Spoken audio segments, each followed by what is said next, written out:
I mean, if you're doing business, just be transparent and be authentic. I think um, it really helps you. It really helps you in building trust not from only from your customers, but for your team, from your vendors, partners. I mean, and I think always focus on long term. Sometimes, I mean, most times actually, that's one of my mental model that if something is easy on short term and difficult on long term, do that because most likely that will work out. So always focus on long term and just be transparent, just be honest in what you do. Hey, this is a quick shout out from one of our awesome sponsors. Check this out. Thank you to Tracy down at Tranquil Turtle Massage in downtown Coeur d'Alene. Look, my wife and I, we see Tracy and her team every single month for couples massage, and it is the best thing. Tracy is a master massage specialist and a Hanu Ashiatsu trainer. You need to reach out to Tracy and her team. Make sure that you tell them that I sent you, and you'll get $25 off your next massage. Also, while you're there, check out CDA Brows, Body, and Ink. Make sure to tell Tracy that I sent you, and you'll save $100 on your next tattoo brows and plasma tightening services.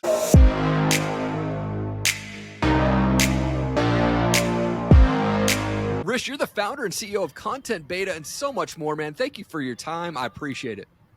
Thank you, Erik. My pleasure. I'd like to kick things off by going back a bit. Like, where did you grow up and what was childhood like for you? Sorry, can you say that again? Yeah, so I like to kick the show off by going back a bit. Where did you grow up and what was childhood like for you? I'm based out of Mumbai, India, and probably grew in different cities in Mumbai, in India. And childhood, I think, was enterprising because I belong to a business community very similar to how Jewish people are. We're Gujaratis, and so people in our surrounding network, everybody runs their own small or medium, large size business. So probably that was something which I had aspired from since childhood. Gotcha. Was there someone that made the biggest impact on you that led you to what you're doing today? I wouldn't say someone. I would say some situation. So I used to work with a venture capital fund, and probably we had exhausted our fund investments, and I got a lot of time on my hand. And while evaluating business ideas for the VC fund, stumbled upon something which I thought could make it big. It was big on Excel, but didn't become big in real life. But yeah, that was my kickstarting point. Oh, that's awesome. That's awesome, man. And like I mentioned, you're the founder of Content Beta. For those who don't know, what is Content Beta and who is it for? So remember all marketers for software companies, they want to run campaigns, but probably the feature releases are coming up and they're swamped with lots of work, right? And so let's say they want to create a creative, like a video or a design asset quickly. What do? Their in-house team is bombarded, their freelancers are unavailable, or probably they have to evaluate them.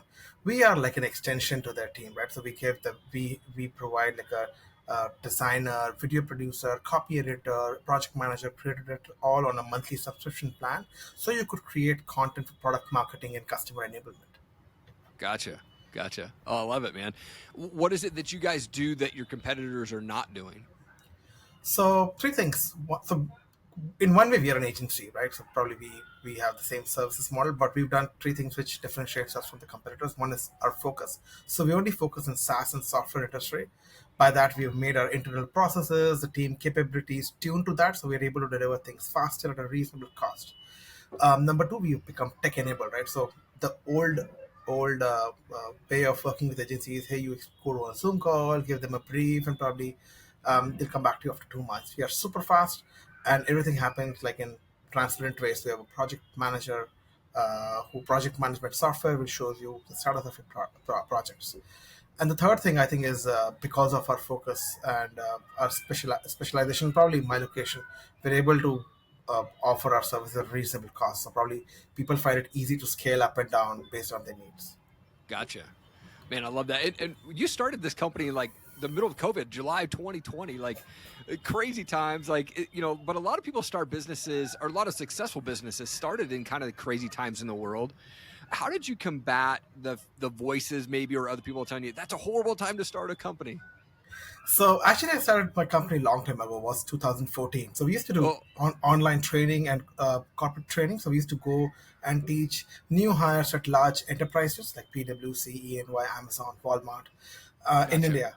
And during COVID, these things fell down. I mean, nobody was investing in people anymore, and people were trying to cut corners, cut down costs, and probably our training business went down, right? I mean, it went down like 90%.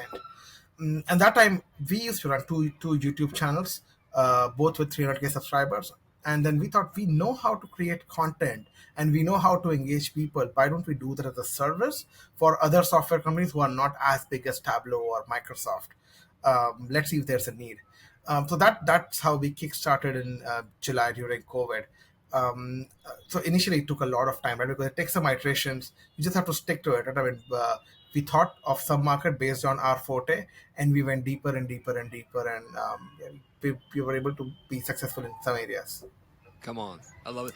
I mean, anytime that you're starting a business or getting into a new venture there's always fears of failure or things like that. Like, how did you get through those fears? I think fear of failure, yeah, the initial point is way too much. So I think what I did, I did a lot of research, and not research by sending surveys and questionnaires. I hung out on a lot of communities where my target audience used to hang out. By that, I could learn their lingo. I could learn what problems do they have. I learned about how are they solving them today. So it was kind of easy when I started in terms of at least messaging or what offer should I give them that they'll find it juicy. I'm not going to lie that hey, I cracked it the first time.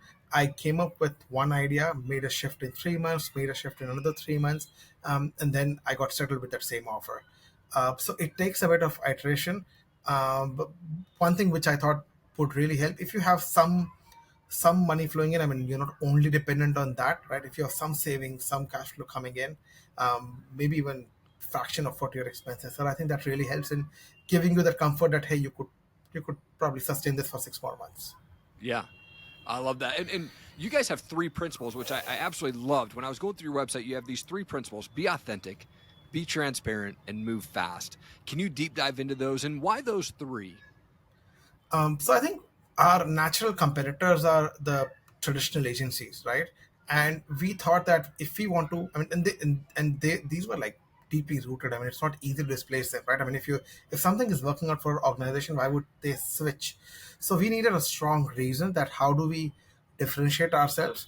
So in our messaging, in our positioning, we think of them as enemies, right? So they are like, you are so we say that agencies are expensive and slow. How do we defeat that? By becoming less expensive and fast, right?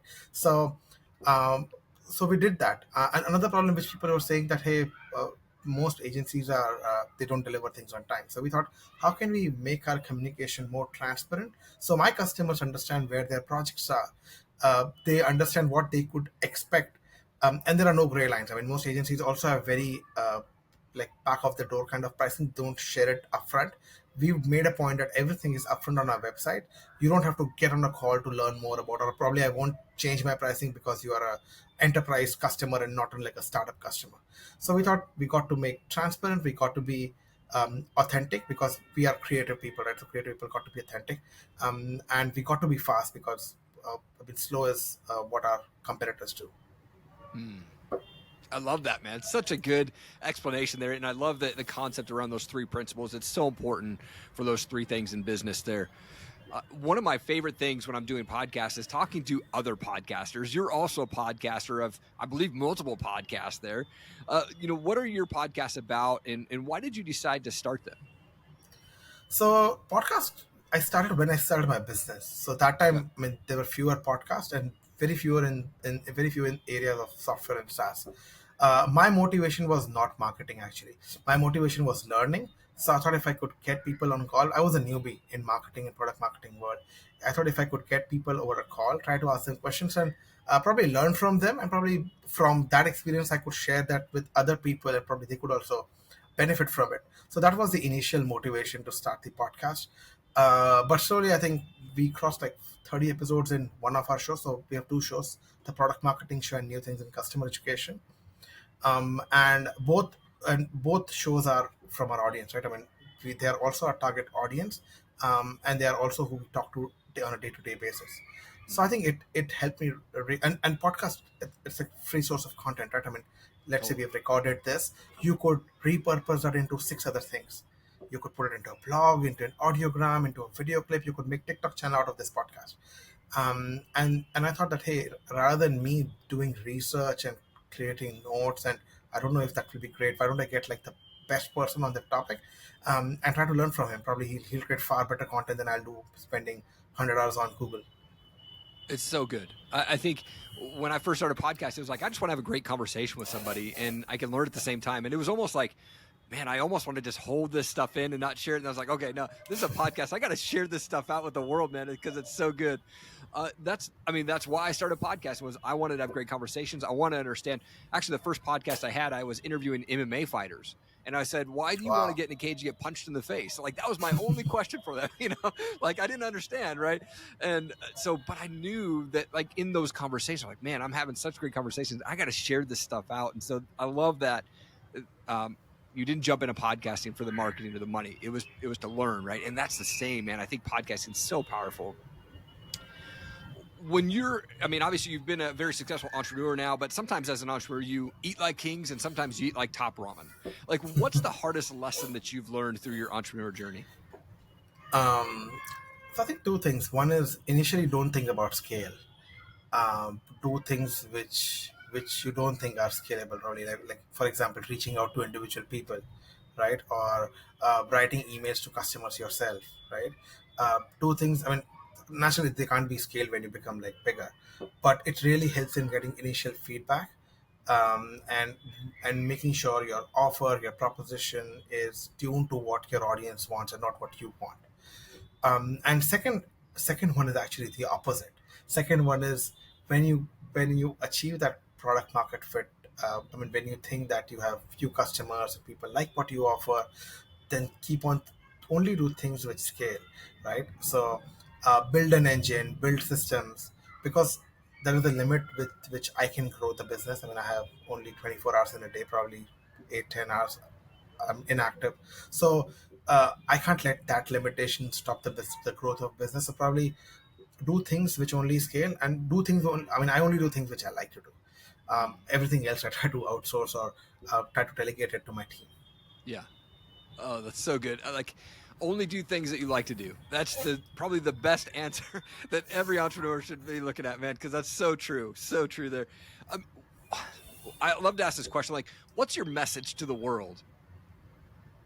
Uh, I mean, to the world is kind of big and broad, but I Yeah. think I would just say, I mean, if you're doing business, just be transparent and be authentic. I think it really helps you. It really helps you in building trust not from only from your customers but for your team, from your vendors, partners. I mean, and I think always focus on long term. Sometimes, I mean, most times actually that's one of my mental model, that if something is easy on short term and difficult on long term, do that, because most likely that will work out. So always focus on long term and just be transparent, just be honest in what you do. Yes. Come on, man. There you go, dude. I love to ask the question too. Like, for you guys, like, what's coming up next for you? What are you most excited about right now? I think the way AI is posing new challenges and new opportunities for the world, probably more in the content space because that's where I belong to. I mean, a lot of agencies and service providers are scared that, hey, maybe AI will take our jobs, maybe we'll die, maybe our workload will, I mean, people will cut down our budgets by 80%.